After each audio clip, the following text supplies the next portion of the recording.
Gracias, Señor, por el día tan lindo de hoy. Gracias, Señor, por la vida y la salud. Gracias, Señor, por el día tan lindo de hoy. Gracias, Bien, buenas noches, hermanos. Vamos a dar inicio a la lección de hoy. Espero que todos tengamos la palabra del Señor a mano para poder completar la clase de esta noche. Creo que lo dije la semana anterior, ya solo nos restan 2 clases de este tema, la clase de hoy y la clase de la próxima semana. Continuamos estudiando el tema, cómo podemos entender todos la Biblia por igual. Y estamos en una sección donde vamos a tener que aprender o entender cómo es que Dios autoriza. Es decir, en esta sección estamos viendo cómo yo puedo estar seguro, cómo ustedes pueden estar seguros que están haciendo lo que Dios quiere. O, por el contrario, cómo podemos estar seguros de que podemos dejar de hacer algo porque esto es lo que agrada a Dios. Hoy vamos a continuar, hermanos, hablando. Creo que la semana anterior terminamos el tema y hoy vamos a comenzar a hablar acerca de que Dios autoriza por acción aprobada, lo que en otras ocasiones se ha mencionado o se ha dicho como ejemplo aprobado. Recuerden que ustedes pueden hacer sus preguntas, pueden hacer sus comentarios, hermanos, en base a este tema. Ejemplo aprobado o acción aprobada. Esta diapositiva creo que fue la que introducimos hace un par de lecciones atrás, donde hicimos la afirmación que íbamos a estar viendo cada una de estas en detalle. Así que esta diapositiva la vamos a obviar y vamos a comenzar esta noche en esta diapositiva. Una vez más, hermanos, para que vayamos todos en la misma línea. Hoy vamos a ver en la clase de hoy cómo Dios autoriza en su palabra por medio de ejemplos aprobados o acciones aprobadas. Recuerden que siempre hacemos como la explicación teórica o difícil, la que nos cuesta entender, y luego vemos con algunos ejemplos ya un poco las cosas más fácil. Por ejemplo, dentro de esto de acciones aprobadas hay unas clasificaciones generales. Estas clasificaciones generales se pueden dividir en 2. La primera, acciones que son aceptables a Dios. Cuando decimos que son aceptables, es porque son aprobadas por la palabra de Dios. Dentro de esta categoría están acciones que son obligatorias, cosas que son obligadas para nosotros hacer o cumplir. Hay otras acciones que son opcionales. Ahorita en un momento vamos a ver con la Biblia ejemplos de esto, pero hay también acciones que proporcionan para nosotros ejemplos o patrones, ya modelos aprobados para que nosotros los sigamos. Entonces, esta es la primera categoría, acciones aprobadas o aceptables delante de Dios. La otra categoría son acciones que son inaceptables para Dios. Dicho de otra forma, no son autorizadas por la palabra de Dios. Y dentro de esta categoría hay prohibiciones que son explícitas, como por ejemplo cuando Dios dice, no robarás. Es una prohibición, ¿verdad? Y es explícita. Dios lo está diciendo claro, no robarás. ¿Quién podría entender eso de una manera diferente?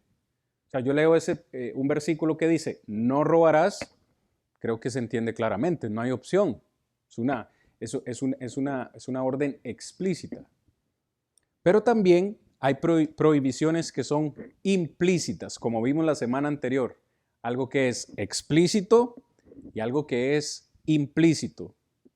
Cuando vemos algo que es implícito es porque nosotros necesitamos inferirlo. Como ya mencioné, lo vamos a ver en un momentito con algunos ejemplos bíblicos. Dentro de esta categoría, entonces vamos a ver que en ocasiones vamos a tener prohibiciones dentro de lo que Dios permite y vamos también a aprender a vincular lo que no es esencial. ¿Verdad que se entendió muy claro esta diapositiva? Tal vez para no complicarnos mucho, lo digo en palabras sencillas. Dentro de las acciones aprobadas hay dos categorías. Las acciones que son aprobadas y las que no son aprobadas delante de Dios. Punto. Hay acciones que son aprobadas por Dios y otras que no son aprobadas. Por ejemplo, y yo lo pregunté al final de la lección anterior, la semana pasada, todo lo que nosotros encontramos en la Biblia, o para preguntarlo de otra forma, todo lo que la iglesia hizo en el primer siglo, ¿deberíamos hacerlo nosotros, sí o no? Hay que tener mucho cuidado con la respuesta a esto, porque por ejemplo en 1 Corintios 11, Pablo exhorta a la iglesia de Corinto porque se estaban reuniendo para lo peor. Es decir, la iglesia de Corinto, al participar de la cena, dice Pablo, literalmente cada uno se estaba adelantando a tomar su propia cena. La iglesia de Corinto hizo esto. Pero pregunto, ¿esto que la iglesia de Corinto hizo fue una acción aprobada o aceptable delante de Dios o fue una acción inaceptada o inapropiada o inaceptable delante de Dios? Todos entendemos que fue inaceptable. Se estaban reuniendo y Pablo usa esa expresión. Se reunieron para lo peor o se reunían para lo peor. Entonces ahí es cuando nosotros necesitamos prestar atención, hermanos, de cada uno de esos puntos. Cuando nosotros vamos a Hechos 5, el caso de Ananías y Zafira, vendieron una propiedad. ¿Quién le dijo a ellos que tenían que vender la propiedad? Nadie les dijo que tenían que hacerlo. Nadie les dijo que tenían que venir y dar el dinero a los apóstoles. Nadie les dijo. Ellos se supone que lo hicieron voluntariamente. Ahora, ¿cuál fue el problema con ellos? Que vendieron la heredad o la propiedad en una cantidad y luego vinieron y le dijeron a los apóstoles una cantidad diferente. Es decir, mintieron, no solo a los apóstoles, sino también a Dios, al Espíritu Santo. Perdón. Inmediatamente para ambos el castigo fue la muerte. Entonces, lo que ellos hicieron fue aceptable o inaceptable delante de Dios. Claramente por lo acontecido vemos que fue inaceptable. Entonces, ahí es donde uno se va dando cuenta de qué es lo que Dios permite y qué es lo que Dios no permite. Como ya bien lo dije, creo que es mejor con ejemplos bíblicos, ¿verdad que sí? Entonces, vamos a ello. ¿Qué es lo que realmente nos importa? Dentro de estas categorías, entonces, vamos a hablar acerca ahora de las clasificaciones específicas. Ya mencioné las generales. ¿Cuáles eran las generales? Lo aceptable, lo inaceptable. Ahora vamos a ver las específicas. En primer lugar, una acción que fue permanentemente pecadora o una acción que fue de pecado. ¿Ok?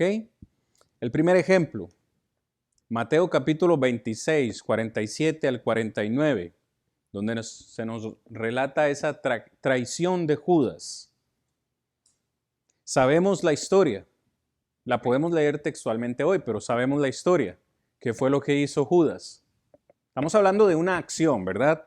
No pierdan el hilo, mis hermanos, y si se pierden un poco me avisan. Estamos hablando de acciones. ¿Qué fue lo que hizo Judas? ¿Cuál fue la acción que él hizo?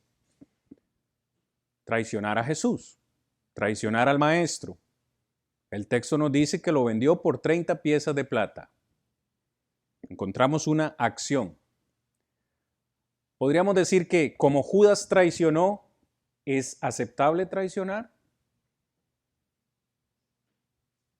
¿Está bien traicionar a un amigo, al cónyuge, a algún hermano de la iglesia? ¿Está bien la traición?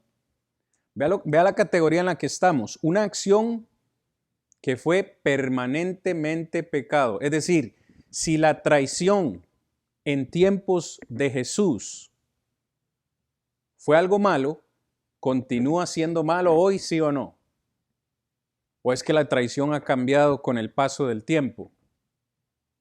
No, la traición sigue siendo algo pecaminoso, ¿no? Lo mismo podríamos decir de Pedro en Mateo 26, 69, el 75. Pedro negó literalmente al Señor Jesús 3 veces. Ya Jesús se lo había anunciado. Después cantaría el gallo. Y así en efecto pasó. Pregunto, ¿ha cambiado con el paso del tiempo, esta acción de negar al Señor con palabras y con hechos? Porque Pedro literalmente maldijo. Dijo, no conozco a ese hombre. Y comenzó a maldecir. Hoy entendemos que fue una acción de pecado, de la cual, por cierto, Pedro se arrepintió. Cuando nosotros leemos la Biblia y leemos que Pedro se arrepintió, es porque realmente fue algo pecaminoso. Pregunto de nuevo, ¿porque Pedro traicionó, nosotros deberíamos traicionar o negar al Señor? No, continúa siendo un pecado. Amar a este mundo. Pablo aconseja al joven Timoteo, en 2 de Timoteo capítulo 4, versículo 10, si gustan leerlo conmigo, de la siguiente manera, hermanos. Vea la exhortación de Pablo al joven Timoteo. 2 de Timoteo capítulo 4, versículo 10. Leo desde el 9. Dice Pablo, procura venir pronto a verme, porque Demas me ha desamparado, amando a este mundo, y se ha ido a Tesalónica. Crescente fue a Galacia y Tito a Dalmacia. Encontramos al apóstol Pablo hablando de un hermano de la fe, Demas. Literalmente dice que se apartó, lo abandonó, lo desamparó, pero nos da la razón del por cuál lo abandonó. Dice, amando a este mundo. Esa acción de amar al mundo, podemos claramente ver que es una acción indebida, inaceptable, condenable, una acción de pecado. Hago la misma pregunta. ¿Porque Demas amó al mundo, nosotros vamos a amar al mundo? No. Claramente entendemos que es una acción de pecado, que lo fue en ese tiempo y lo es también para nosotros. Nosotros no deberíamos amar al mundo. Siguiente ejemplo.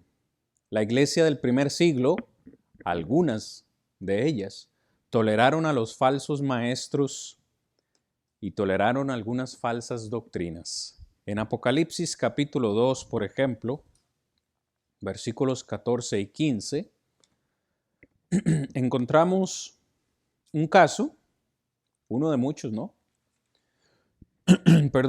De la iglesia en Pérgamo. ¿Qué pasaba con la iglesia de Pérgamo?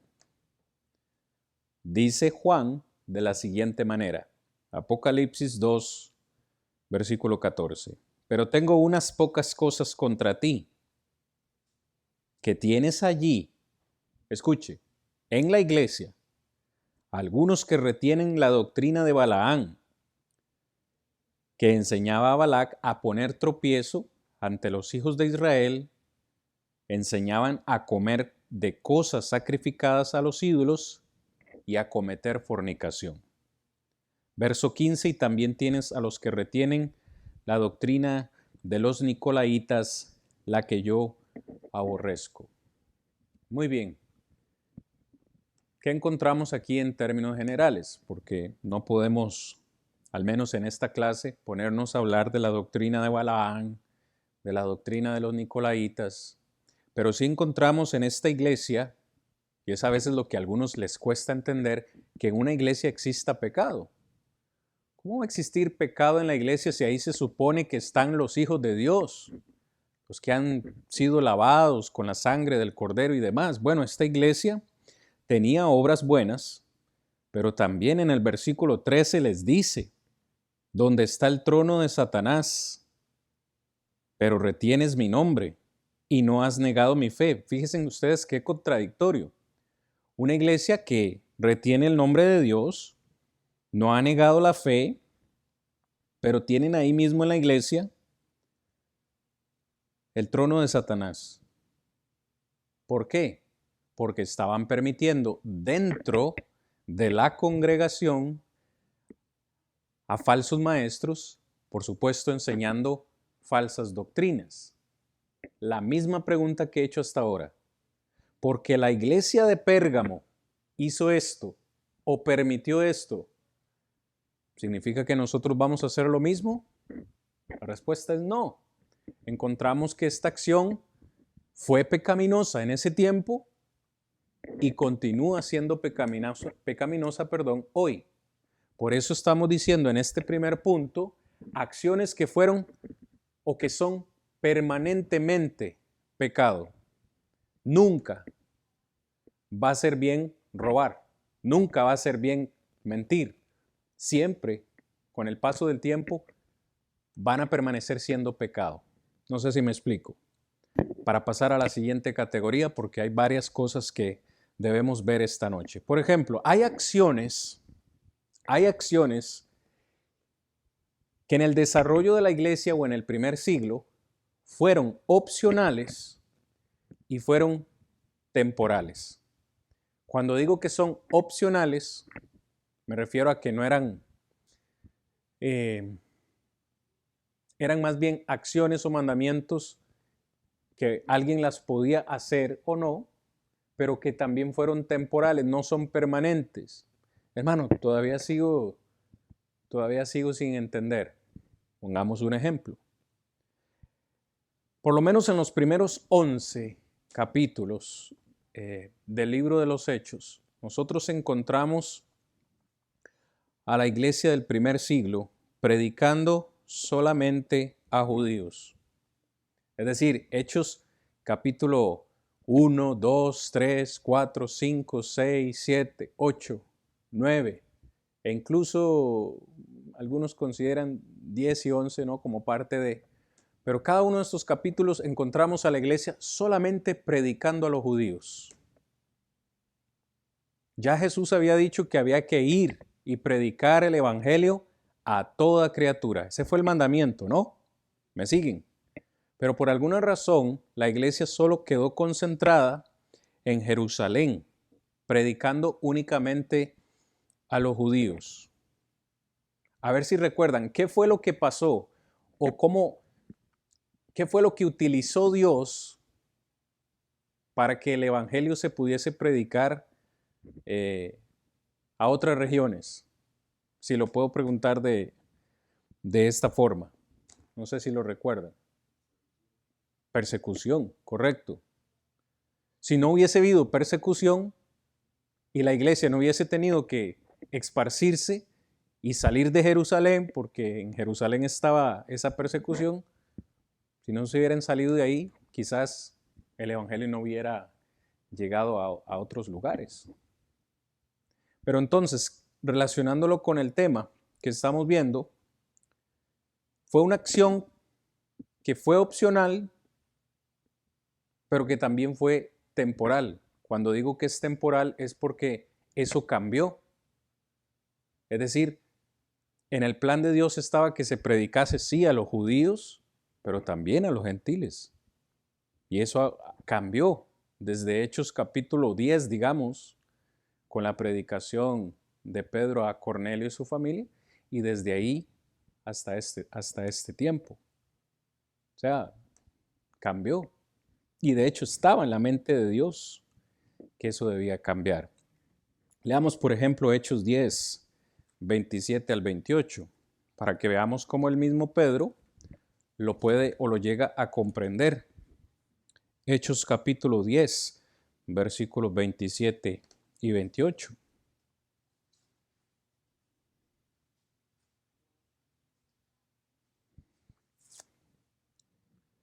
Dice así, mis hermanos. Hechos 10, 27, 28. Y hablando con él, entró y halló a unos que se habían reunido, y les dijo: Este es Pedro, hablando con Cornelio y su familia. Vosotros sabéis cuán abominable es para un varón judío juntarse o acercarse con un extranjero. Pero a mí me ha mostrado Dios que a ningún hombre llame común o inmundo. Ok, Pedro está reconociendo que el plan de Dios ha cambiado.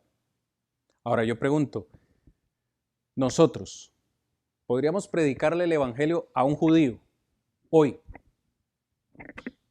Claro, claro que sí, como se lo podemos predicar a un estadounidense, a un africano, a un asiático, a un latino. O sea, el mandamiento es predicar. En aquel tiempo, escuche, en aquel tiempo, en tiempo de Jesús, Jesús literalmente les dijo: vayan primero a la casa de Israel, vayan primero a los judíos. Pero después, con el tiempo, eso cambió. No sé si me doy a entender. De la misma forma, predicar en el templo podría ser otro ejemplo. En aquel tiempo, Hechos capítulo 21, ya que estamos aquí mismo en Hechos capítulo 21, encontramos en esta ocasión al apóstol Pablo, versículos 26 al 30, hermanos. Dice: entonces Pablo tomó consigo a aquellos hombres y al día siguiente, habiéndose purificado con ellos, entró en el templo para anunciar el cumplimiento de los días de la purificación, cuando había de presentarse la ofrenda por cada uno de ellos. Pero cuando estaban para cumplirse los 7 días, unos judíos de Asia, al verle en el templo, alborotaron a toda la multitud y le echaron mano, dando voces: varones israelitas, ayudad. Este es el que por todas las partes enseña a todos contra el pueblo la ley y de este lugar, y además de esto ha metido a griegos en el templo y ha profanado este santo lugar, porque antes habían visto con él en la ciudad a Trófimo de Éfeso, a quien pensaban que Pablo había metido en el templo. Así que toda la ciudad se conmovió y se agolpó el pueblo, y apoderándose de Pablo, le arrastraron fuera del templo e inmediatamente cerraron las puertas. Por demás está decir, hermanos, que para los judíos el templo era un lugar sagrado. De hecho, hablar del templo es bien complejo, cómo estaba diseñado, pero lo que quiero que veamos aquí, para efectos de nuestra clase, es que en este tiempo, aún en el inicio de la iglesia, predicar en el templo era normal. Pero pregunto, y de hecho creo que lo vamos a ver en la siguiente clase, la próxima semana. ¿Significa eso que solo podemos nosotros predicar en un templo o en un edificio? ¿O podríamos nosotros ir a otro lugar o reunirnos en una casa o reunirnos en un sitio público, en un parque, en un lugar? ¿Me explico? El predicar en el templo fue algo opcional y también fue algo temporal, algo que iba a pasar. ¿Se entiende esto? Muy bien, la tercera categoría, hermanos. Habían acciones que eran o que fueron opcionales, pero vea la diferencia. Fueron permanentes. Ya no temporales, sino permanentes. Hechos capítulo 13, versículo 4. ¿Alguien lo quisiera leer? Y que me diga, por favor, cuál es la acción que en este caso es permanente y lo que es opcional. Hechos 13, 4.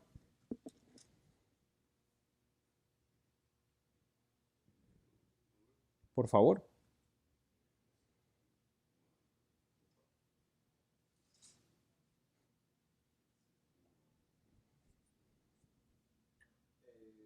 Ellos entonces enviados por el Espíritu Santo descendieron a Seleucia y de allí navegaron a Chipre. Ok, excelente. Muchas gracias. Encontramos en este caso a Pablo y a Bernabé, iniciando lo que hoy conocemos como su primer viaje misionero. Si ustedes notan, el escritor utiliza una palabra, de ahí navegaron. Es decir, ellos al iniciar este viaje misionero se fueron en barco o iniciaron este viaje en un barco. Leyendo este texto, ¿qué podríamos decir es permanente y qué es opcional? Recuerde, salieron a predicar el evangelio y se fueron en barco. ¿Qué es la acción permanente y qué es opcional? Bueno, es muy sencillo. La acción permanente, y cuando digo permanente, por favor, hermanos, si no están entendiendo, cuando digo permanente es que se mantiene todavía hoy, es la acción de predicar. Eso no ha cambiado con el tiempo. Así como ellos debieron predicar, nosotros también debemos predicar. Ahora, ¿qué es lo opcional? En este caso, el medio de transporte. Ellos se fueron en barco. No significa que nosotros, para ir a predicar hoy, tenemos que irnos en un barco. Podemos tomar un autobús, podemos ir en un automóvil, podemos incluso tomar un avión e ir a otro lugar, podemos ir en caballo. O sea, lo que es opcional es la forma en que vamos a desplazarnos, pero lo que sigue siendo permanente es la acción de predicar. Otro ejemplo, tomar la cena del Señor. Leamos este texto en Hechos capítulo 20, versículos 7 y 8, y de nuevo quiero que alguien me diga qué es lo permanente y qué es lo opcional. Hechos capítulo 20, versículos 7 y 8.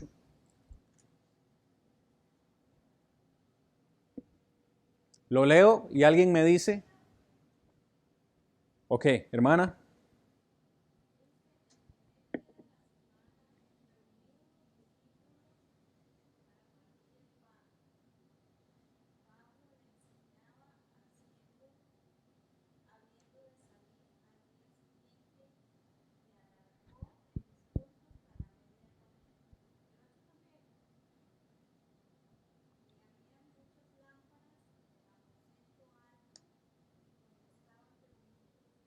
Amén. Muy bien. ¿Qué es lo permanente y qué es lo opcional?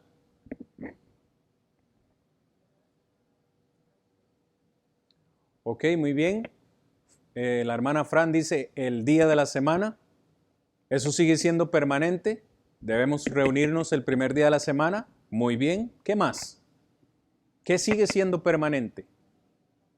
Partir el pan o participar de la cena, como normalmente lo mencionamos. Muy bien. ¿Qué más podría ser permanente en el texto? En esa ocasión, ¿quién les predicó? ¿Perdón? La enseñanza, ¿correcto? O la predicación. No significa que Pablo tiene que estar aquí, pero alguien que predique o enseñe. Ahora, ¿qué es lo opcional en el texto? ¿Perdón? Ok, muy bien. Perdón, Fran, es que no te había escuchado. El tiempo. Nosotros leemos este texto y no sabemos a qué hora se reunieron, ¿verdad? El texto no nos dice a qué hora se reunieron. Eso puede ser opcional. Siempre y cuando sea el primer día de la semana, nosotros podríamos reunirnos a las 9, a las 10, al mediodía o incluso en la tarde. ¿Qué más puede ser opcional en el texto? Vean el versículo 8. ¿Significa que en el lugar donde nos reunamos tiene que haber muchas lámparas? El texto dice, y no sé por qué Lucas lo menciona, pero dice, había muchas lámparas. ¿Me entiende? Si usted es muy radical, entonces usted diría, el lugar donde nos reunamos tienen que haber muchas lámparas. Es más, el versículo 8 dice, el aposento alto. Entonces necesitamos reunirnos en un lugar de 2 o 3 pisos. Tiene que ser un lugar alto. ¿Es eso opcional o es permanente? Es opcional. No tiene que ser un lugar en alto, no tiene que ser un lugar donde haya muchas lámparas. Son cosas opcionales, mas no así el mandamiento de la cena, el mandamiento de la enseñanza y que debe ser el primer día de la semana. Otro ejemplo, 2 Corintios 8:3, ahí lo tienen en la presentación, hermanos. De nuevo, el que lo lea me dice por favor qué es opcional y qué es permanente en el texto. 2 Corintios 8:3.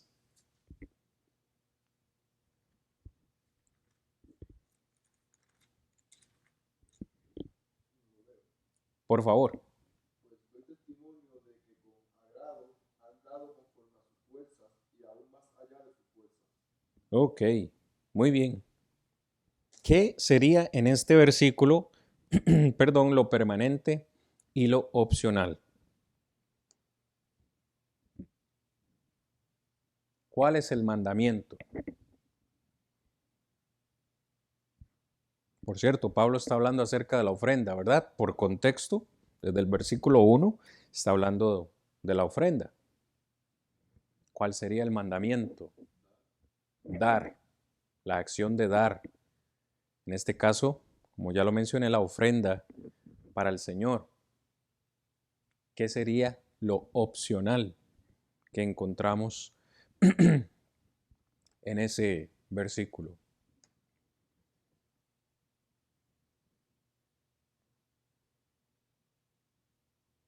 Pues doy testimonio de que con agrado los hermanos han dado conforme a sus fuerzas y más allá y aún más allá de sus fuerzas. Es decir, mis fuerzas no necesariamente tienen que ser las mismas suyas, ¿no? Pero algo que es permanente es que la acción de dar debe ser con agrado y que cada uno de nosotros dé conforme a su fuerza. Es decir, todos recibimos, voy a decir, diferente, ¿no?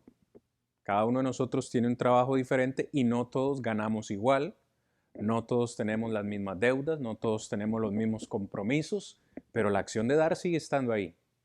Entonces ahí es donde te digo que lo opcional es, mis fuerzas no van a ser las mismas que las suyas o mis capacidades no van a ser las mismas que las suyas, porque si yo llego y les digo, hermanos, yo di $100 el domingo, todos ustedes tienen que dar $100. ¿Por qué? ¿Por qué debería ser así? ¿No? Cada quien da conforme a sus fuerzas. Muy bien, creo que esto se entiende bastante bien. Continuamos con esto, hermanos. Si ustedes ven, ya vimos las 3 primeras. Ahora vamos a hablar de las que son obligatorias o que fueron obligatorias, pero que también fueron temporales. ¿Se entiende cuando digo temporales a qué me refiero? Que ya pasaron. Vamos a ver un par de ejemplos. Hechos capítulo 8, versículos 4 al 8. Leo el texto y ustedes me ayudan a definir qué era obligatorio y qué fue temporal. Hechos capítulo 8, 4 al 8.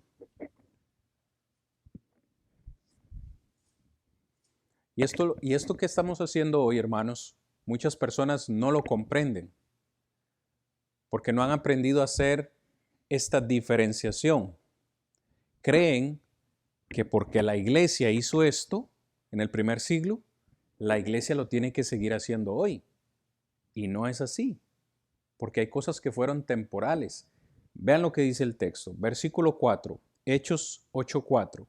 Pero los que fueron esparcidos iban por todas partes anunciando el evangelio, lo que hablamos hace un momento. Entonces Felipe, descendiendo a la ciudad de Samaria, les predicaba de Cristo. Y la gente unánime escuchaba atentamente las cosas que decía Felipe. Escuche con cuidado, oyendo y viendo las señales que hacía. Porque de muchos que tenían espíritus inmundos salían esto dando grandes voces y muchos paralíticos y cojos eran sanados. Así que había gran gozo en aquella ciudad. Muy bien. ¿Cuál acción en este contexto era obligatoria? Vamos a eso. Anunciar el evangelio. Amén. Predicar de Cristo. Pregunto, ¿ha cambiado eso con el tiempo? No.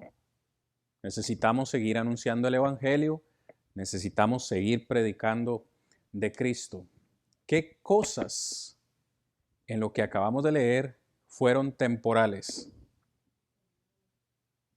Las señales. Muy bien, correcto. Entiéndase señales como dones milagrosos. De hecho, el versículo menciona, el versículo 7, que Felipe tenía la capacidad de sacar espíritus inmundos, de sanar paralíticos, de sanar cojos. Esta acción de dones milagrosos, de poder sanar a las personas, es, o voy a decir más bien, fue algo temporal, que no lo tenemos hoy vigente. Y de nuevo, muchas personas no comprenden esto. Es decir, creen que porque lo están leyendo aquí en la Biblia y esto sucedió en el primer siglo, tiene que seguir sucediendo hoy. Y esto no es así. ¿Por qué yo sé que no es así? ¿O por qué? ¿Cómo podríamos explicarle a estas personas? De una manera sencilla. ¿Por qué fue necesario, hermanos, que los apóstoles y estos hombres del primer siglo realizaran milagros? ¿Por qué fue necesario que ellos tuviesen esta capacidad de hacer señales? Recuerden que la Biblia no había sido completada. Es decir, ellos no tenían Corintios, no tenían Gálatas, no tenían Tesalonicenses. Hoy nosotros tenemos esta bendición de tener toda la Biblia completa. Pero esta gente de Samaria, a la que Felipe le está predicando, no tenían la Biblia completa. ¿Cómo esta gente le iba a creer a Felipe? Es decir, imagínense a Felipe llegando a Samaria y predicándoles acerca de este hombre Jesucristo.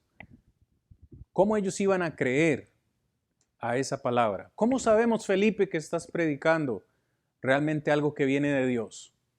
Dios les dio a ellos esta capacidad de hacer milagros para que la gente creyera. Pero ¿qué es lo que necesita la gente hoy para creer? La Biblia. Si alguien no cree a la Biblia, no hay ningún milagro que lo pueda hacer creer. Es decir, los dones milagrosos o las señales fueron temporales y cumplieron un propósito que ya no está vigente hoy. Y eso a muchas personas les cuesta entenderlo. De la misma forma, en el siguiente ejemplo, los dones espirituales. En 1 Corintios 14, versículo 1, si gustan lo leemos, se lee de la siguiente manera. Porque de nuevo, al hablar de dones, no nos estamos refiriendo solo a hacer milagros de sanidades y de todo esto. No, habían otros tipos de dones, como por ejemplo, el don de hablar en lenguas. 1 Corintios, capítulo 14, versículo 1. Seguid el amor, dice Pablo, y procurad los dones espirituales, pero sobre todo que profeticéis. Había diversidad de dones en la iglesia del primer siglo. Había quienes hablaban en lenguas, habían quienes profetizaban, había quienes tenían el don de interpretar lenguas, otros de sanidad, otros de enseñanza, etcétera, etcétera. Cada uno de ellos, si usted lee, el capítulo anterior en 1 Corintios, capítulo 13, Pablo dice en el versículo 8, 1 Corintios 13, 8, el amor nunca deja de ser, pero las profecías se acabarán y cesarán, las lenguas y la ciencia acabará. Porque en parte conocemos y en parte profetizamos, mas cuando venga lo perfecto, entonces lo que es en parte se acabará. Pablo está haciendo alusión o está haciendo referencia a la palabra de Dios. Pablo dice, cuando la palabra de Dios, lo perfecto, sea completado, las lenguas ya no van a ser necesarias, las profecías ya no van a ser necesarias, los dones de sanidad tampoco van a ser necesarios. Es decir, para no redundar más en este tema, en el primer siglo hubo acciones que fueron obligatorias pero temporales. Hablemos ahora de la siguiente categoría, que son aquellas acciones obligatorias, fueron obligatorias en ese tiempo y fueron permanentes en ese tiempo, pero también son obligatorias y permanentes para nosotros en este tiempo. En primer lugar, Hechos 27, ya lo leímos, el primer día de la semana, reunidos los discípulos para partir el pan. ¿Cuál es la acción obligatoria? Reunirnos. Pregunto. Cuidado con lo que responden, sí. Nosotros podemos tomar la cena del Señor en nuestra casa el domingo.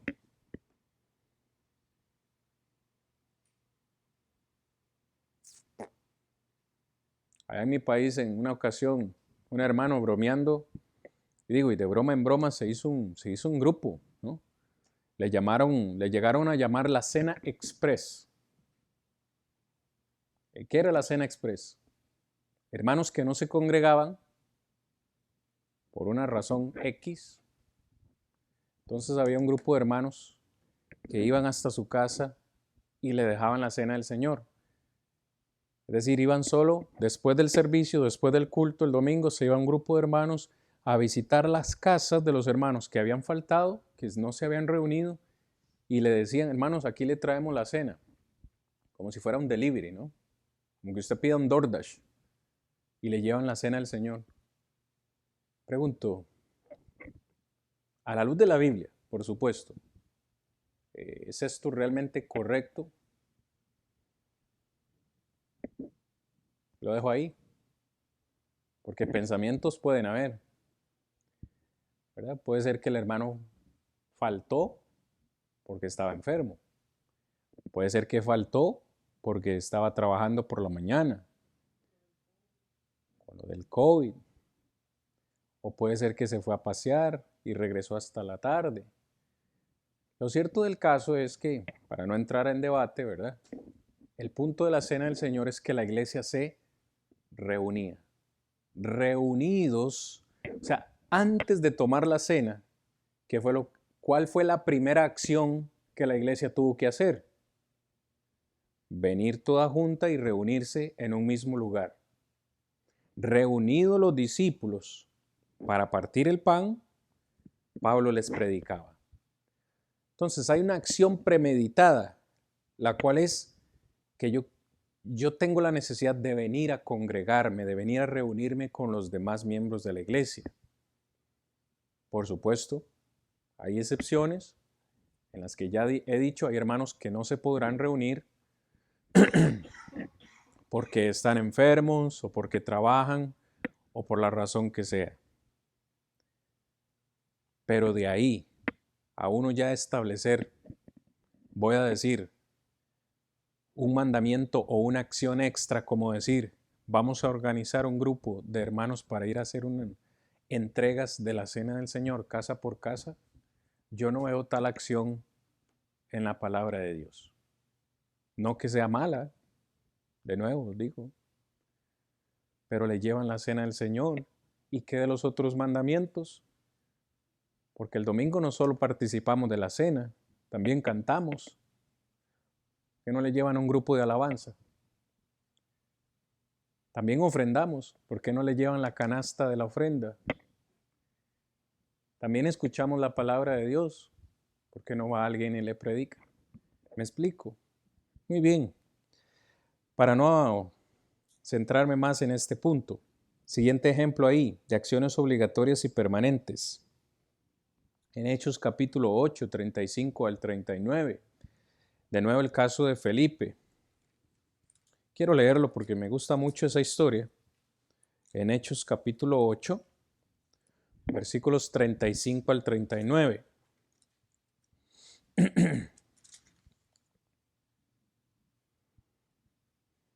Hechos 8, 35 al 39. Entonces Felipe, verso 35, entonces Felipe, abriendo su boca y comenzando desde esta escritura, le anunció el Evangelio de Jesús. ¿Qué incluye el Evangelio de Jesús? Vea lo que dice el verso siguiente, el 36. Yendo por el camino llegaron a cierta agua. Y dijo el eunuco, aquí hay agua, ¿qué impide que yo sea bautizado? Hermanos, utilicemos por favor el sentido común y la lógica. El texto, verso 35, me dice que Felipe le anunció el Evangelio. Es todo lo que nos dice Lucas. Pero en el verso siguiente me dice que el eunuco menciona el bautismo. ¿Cuál es la conclusión o inferencia lógica que nosotros podemos hacer? Que predicar el Evangelio incluye hablar del bautismo, sí o no. Es decir, ¿por qué el eunuco dice, aquí hay agua? ¿Qué impide que yo sea bautizado? Necesariamente Felipe le tuvo que hablar del bautismo, ¿sí o no? ¿Cómo pueden decir las personas hoy en día que les han predicado del Evangelio, pero que no les hablaron del bautismo? Yo no entiendo eso. No lo entiendo. Entonces, ¿qué es aquí lo obligatorio y permanente? Bueno, que predicar de Jesús y predicar su Evangelio incluye la necesidad de hablar del bautismo. Si yo predico el Evangelio a alguien y nunca le hablo del bautismo, ¿es un evangelio adulterado o es un evangelio incompleto? Porque hablar del evangelio incluye hablar del bautismo. Y dígame sí o no, esto no lo comprenden muchos hoy en día. En muchas religiones, en muchas denominaciones, se predica un evangelio light, un evangelio liviano, un evangelio adulterado, donde se le dice a las personas que hay formas de salvación que por ningún lado incluye el bautismo. En ese contexto, Felipe le dijo, si crees de todo corazón, bien puedes. Felipe le dice que si cree, solo creer basta. Pues no, entonces, ¿por qué se bajaron del carro los dos y descendieron al agua y le bautizó en ese mismo momento? Porque hablar del evangelio incluye el bautismo y no solo eso, cuando yo entiendo que soy pecador, voy a dar ese paso. Ambas cosas, ambas acciones son obligatorias y permanentes hoy. Es decir, si alguien quiere ser salvo, le necesitamos predicar y ese alguien necesita dar el paso en obediencia al bautismo. Hablando igual del bautismo, el bautismo es para la remisión o el perdón de pecados, según Hechos 2:38, según Hechos 9:18, Hechos 22:16. El bautismo es para perdón de pecados. Ese es su propósito. Entonces, ¿qué es lo que pasa cuando alguien viene y nos dice, ya yo fui bautizado? Cuando alguien viene a nuestra congregación y nos dice, es que ya yo fui bautizado, no creo que necesite volver a bautizarme. Miren, no es solo el hecho de haber sido bautizado. La pregunta es si se bautizó por las razones correctas. Y usted me puede decir a mí, qué dogmático, y puede decirme, utilizar cualquier otro término, pero es que en aspectos de salvación, como Dios me ha puesto como un guía espiritual para las personas, yo debo guiarles de una manera correcta. Y es por eso que cuando alguien viene a mí y me dice, ya yo fui bautizado, lo primero que yo le pregunto es, ¿por qué fue bautizado?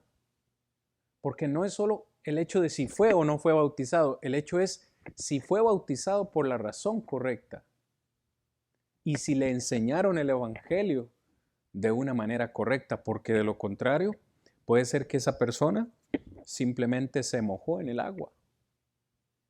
Y en el proceso he encontrado muchas personas que me han dicho sinceramente, han sido sinceras y me han dicho, la verdad es que yo ni sé por qué lo hice. O me dicen, es que ese día era día de bautismos ahí en esa iglesia y preguntaron quién quiere bautizarse y yo levanté la mano. Entonces yo identifico un problema ahí. Porque ¿qué fue lo que hizo Felipe antes de que el eunuco se bautizara? Le anunció el evangelio de Cristo. Es lo primero que debemos hacer. Pero eso fue obligatorio y fue permanente y lo es hoy también. Hablar de que el bautismo es para perdón de los pecados. El bautismo no cumple otro propósito principal que no sea ese. Siguiendo con el tema del bautismo. El bautismo es un entierro o una sepultura en agua. Es lo que el término en griego significa. Sepultura, muerte, inmersión. Entonces yo también cuando alguien viene y me dice, ya yo fui bautizado, yo le digo, ¿y cómo fue bautizado? ¿O cuándo fue bautizado? A veces me dicen cuando era chiquito, mis papás me bautizaron, o ya yo me bauticé por la Iglesia Católica. Entonces ahí también hay mucho que considerar. Porque bien sabemos que algunos bautismos incluyen solamente lo que llaman rociamiento, unas gotitas de agua en la cabeza. Eso no es bautismo. De acuerdo a la Biblia, eso no es bautismo. Bautismo tiene que ser sepultura. De nuevo, alguien me puede decir, qué dogmático, qué estricto. No, no es que lo sea, es que así lo enseña la Biblia. ¿Y por qué tiene que ser así? Porque en el bautismo emulamos o imitamos las tres cosas que hizo Jesús. Jesús murió, fue sepultado y resucitó. Pues no hay forma de que uno emule eso con unas gotitas de agua en la cabeza. Tiene que ser como Dios dice, como lo manda su palabra. De nuevo, esta es una explicación poco técnica, hermanos, pero tiene que haber una relación en la cual esa acción que estamos haciendo tiene que ser vinculante, es decir, que podamos llegar a un punto en el que entendamos con claridad, ¿verdad? Para poder interpretar bien la Biblia, nosotros necesitamos ser capaces de decir, bueno, sí, esto fue obligatorio en ese tiempo y también lo es hoy. Usted tiene que encontrar la capacidad de hacer esa relación. O decir, bueno, esto fue obligatorio y temporal en ese tiempo, entonces no es necesario hacerlo hoy. Tiene que haber una vinculación, algo distinto al relato de la acción en sí debe estar trabajando para unirlo hoy. Debemos mirar en sí, como ya lo he dicho en otras veces o en otras ocasiones, para poder llegar a este entendimiento, el contexto inmediato, el contexto remoto y buscar el significado doctrinal de lo que estamos leyendo. Esa parte, hermanos, sería en relación a lo que son los ejemplos o acciones aprobadas. Si ustedes ven, pues ya se nos agotó el tiempo, pero necesitamos hablar de la última. Esto lo vamos a hacer la próxima semana, porque ya se nos agotó el tiempo. Una forma en la cual Dios autoriza, es por medio de la conveniencia. Por medio de la conveniencia. Pero esto, si Dios quiere, lo vamos a hablar la próxima semana, y en la lección de la próxima semana ya definitivamente terminamos este tema de cómo podemos entender la Biblia todos por igual. Entonces, vamos a quedar hoy acá. Quiero saber si se entendió esto de las acciones aprobadas o ejemplos aprobados. Yo creo que la lección de la próxima semana nos va a ayudar a entender también la clase de hoy. ¿Cómo puedo yo saber que este ejemplo es aprobado o no por Dios?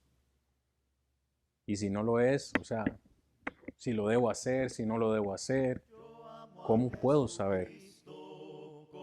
De nuevo, y yo estoy tratando de explicarlo, pero por ejemplo hay gente que no comprende esto de los milagros y creen que están vigentes hoy. Entonces por ahí también hay que hablar de otras cosas para poder entender esto. Pero creo que lo de la conveniencia nos va a ayudar bastante la próxima semana. ¿Hay alguna pregunta, mis hermanos? ¿No? Ok. Vamos a quedar acá, mis hermanos, entonces, y la próxima semana continuamos.